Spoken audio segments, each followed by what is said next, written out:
এটি এমন এক অলৌকিক মাজার, চারিদিকে পানি থাকলেও এই মাজারটি কখনো পানির নিচে ডুবে যায় না। বন্যার পানি বৃদ্ধির সাথে সাথে পানির সাথে ভেসে ওঠে।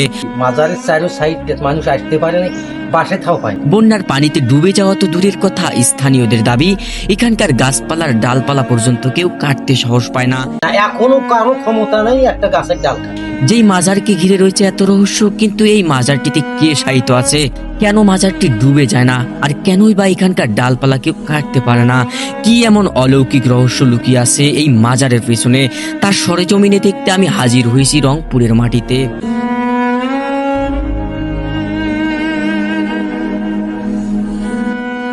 আসসালামু আলাইকুম, আমি আছি বড়বিলা পানির দরগা হযরত শাহ ইসমাইল গাজী রহমতুল্লাহি আলাইহির মাজার শরীফ। এই মাজারটির চারপাশ দিয়ে রয়েছে কিন্তু পানি আর পানি। যখন এই নদীতে নাকি পানি বৃদ্ধি হয়, তখন শুনেছি মিডিয়াতে, বিভিন্ন জায়গাতে শুনেছি পানির সঙ্গে সঙ্গে এই মাজারটিও নাকি ভেসে ওঠে। তো আজকের ভিডিওতে জানবো এবং দেখবো এর আসল রহস্য এবং এটা আদৌ সত্য কিনা, সবকিছু থাকছে আজকের ভিডিওতে। তো ভিডিওটি সবাইকে দেখার অনুরোধ জানিয়ে ভিডিওটি শুরু করছি। তো চলুন শুরু করা যাক। So let's go. এটি রংপুর জেলার পীরগঞ্জ থানা সংলগ্ন থেকে 1 কিলোমিটার দূরে বড়বিলা মৌজায়। চলুন চলতে চলতে জেনে নেই এখানে আসার সহজ ঠিকানা।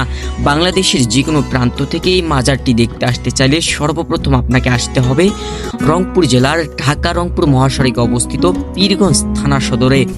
সেখান থেকে সিএনজি অটোরিকশা করে যেতে পারবেন। স্থানীয়রা এটিকে পানির দরগা নামেই চিনে থাকে।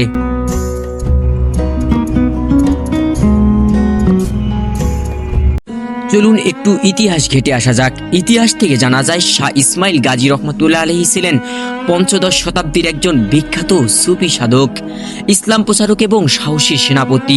তিনি মক্কা থেকে বাংলায় আগমন করেন এবং তৎকালীন বাংলার সুলতান রকুনউদ্দিন বারবক শাহের আমলে গুরুত্বপূর্ণ ভূমিকা পালন করেন। কথিত আছে বাংলার রাজধানী এলাকায় বারবার বন্যা ও জলাবদ্ধতা দেখা দিত। শাহ ইসমাইল গাজী রহমতুল্লাহ আলাইহি একটি কার্যকর সমাধান প্রদান করেন, যার ফলে তিনি সুলতানের বিশেষ আস্থা অর্জন করেন। পরবর্তীতে তাকে বিভিন্ন সামরিক অভিযানের দায়িত্ব দেওয়া হয়। ইতিহাসে উল্লেখ রয়েছে তিনি উড়িষ্যার গজপতি রাজা ও কামরূপের রাজাদের বিরুদ্ধে অভিযানের নেতৃত্ব দেন এবং অসাধারণ সাহসিকতার পরিচয় দেন। তার বীরত্ব ধর্মপ্রচারের কারণে সাধারণ মানুষের কাছে তিনি অত্যন্ত জনপ্রিয় হয়ে ওঠেন, কিন্তু জনপ্রিয়তাই একসময় তার জন্য কাল হয়ে দাঁড়ায়।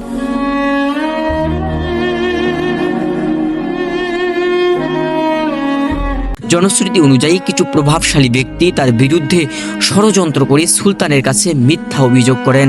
এর ফলে তাকে মৃত্যুদণ্ড দেওয়া হয়। তবে তার মৃত্যুর ঘটনা নিয়ে ইতিহাসে ভিন্ন ভিন্ন মত রয়েছে। স্থানীয়দের বিশ্বাস অনুযায়ী শাহ ইসমাইল গাজী রহমতুল্লাহ আলাইহির পবিত্র মস্তক রংপুরের বড়বিলা এলাকায় সমাহিত করা হয় এবং সেই স্থানেই আজকের বিখ্যাত পানির দরগা নামে পরিচিত।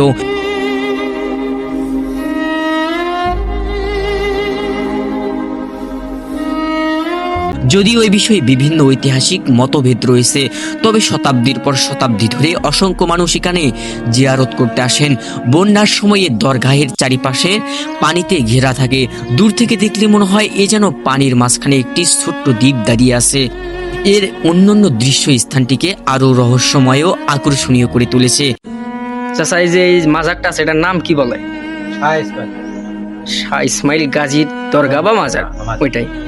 এটা বিভিন্ন মিডিয়াতে দেখছি বা শুনছি এটা নাকি কখনো পানিতে ডুবে না। এটা কতটুকু সত্য আপনি জানেন? কতটুকু সত্য সেটুকুই বলবেন। কিন্তু দেখিনি এখন ডুবে, কিন্তু আমার বাপ দাদার আমলে শুনছি এটা ডুবে না। মানে এক সময় ডুবতো না? এক সময় ডুবতো না, কারণ এখন এই গরু বাছুর মানুষজন উঠে, এই জন্য ওই অলৌকিক ক্ষমতাটা নাই। অলৌকিক ক্ষমতা নাই মানে এক সময় ডুবতো না, এখন ডোবে। পানির সাথে ভাসি উঠতো, শুনছি আমরাও। পানি যত হয় তত ভেসে উঠতো, আমরাও শুনছি। কিন্তু তখন এই চারো সাইড কেট, এই মাজারের চারো সাইড কেট মানুষ আসতে পারে না, বাসে থাও পায় না, শুধু পানি আর পানি, খালি পানি আর পানি। যেটা সত্য কাহিনী। এই যে জমিগুলো আছে না, এই যেগুলা, হ্যাঁ যেগুলো দেখতেছি, পানি তো শুধু দেখতেছি, যেগুলো আবাদ হয় সেগুলো মানুষ আসতে পারে না পানির জন্য। বিশাল জায়গা তো, পানির জন্য আসতে পারে। সত্য যেটা এটাই বলতে হবে, যেটা সত্য সেটা তো অবশ্যই। আমার দেখাতে এই জায়গাগুলোর যদি গেলে একটা লোক নামছে, একটা যদি গেলে মানুষ যদি গেলে যে কেউ হোক ডাবা দিছে, তাই কোন সপ্তম পাতাল গেছে এটাও বলতে পারি। এত ভ্যাট ছিল এই জায়গা। আর নদীর 87 ধীরে ধীরে ধীরে ধীরে এগুলো পুঁজি এখন পুরো উঠতেছে, এখন নদী মানে শুকিয়ে যাচ্ছে। শুকিয়ে যাচ্ছে। আগের মতোই কি এখনো পানি হয়? না না, আগে হয় না। আগে আরো শুনেছি যে এই গাছপালা এখানে কাটতে পারে না। না, এটা এখনো পারে না। না, এখনো কারো ক্ষমতা নেই একটা গাছের ডাল কাটার। এটা পারে না, এটা ঠিক এখনো আছে। এটা বাস্তবতা এখনো আছে। কেউ কারো ক্ষমতা নেই, আপনিও আছেন, একটা ডাল কাটিয়ে নিয়ে যাও এখানে। এই যে ডালটা দেখতেছেন এই হালি করছে, এই ডালটা কমিটির ঘিরে কত সিদ্ধান্ত হচ্ছে, তাহলে একটা বহির মেশি কোরবানি দিয়ে মানা চিনে করে ডালটা কাটবো, তাও কেউ সাহস পাচ্ছে তারপরেও কাটতে পারতেছে না। না, কেউ সাহস পাচ্ছে না, কারণ কি যেন কাজ ক্ষতি হয়। আপনার বাসা এখানেই? হ্যাঁ, এখানেই আমার বাসা। আপনার নাম কি? আমার নাম আবু তাহের, ডাকে ফুলমিয়া।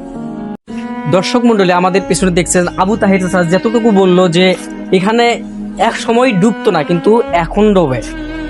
হয়তো বা এখানে পাক পবিত্রতার সহিত আসে না, বিভিন্ন গরু বাছুর চলাফেরা করে, এই কারণে হয়তো বা এখন ডোবে। আর পাশে দেখতে পাচ্ছেন বহু নদ নদী। এখানে শুনলাম 1400 হেক্টর নাকি জমি, শুধু পানি আর পানি, কখনো থাও পাইতো না। কেমন লাগলো শাহ ইসমাইল গাজী রহমাতুল্লাহ আলাইহির পানির দরগাহের ইতিহাস ও রহস্যময় কাহিনী? ভালো লাগলে ভিডিওটি লাইক, কমেন্ট, শেয়ার করবেন আর চ্যানেলটি সাবস্ক্রাইব করবেন। ভিলেজ ব্লগ, ডকুমেন্টারি, হিস্টোরি ও অনুসন্ধানমূলক ভিডিও দেখতে আমাদের সাথেই থাকুন। চাইলে আমাদের আগের ভিডিওগুলো দেখে আসতে পারেন। শীঘ্রই দেখা হচ্ছে নতুন কোনো ভিডিও নিয়ে। ততক্ষণে সবাই ভালো থাকবেন, সুস্থ থাকবেন। আল্লাহ হাফেজ।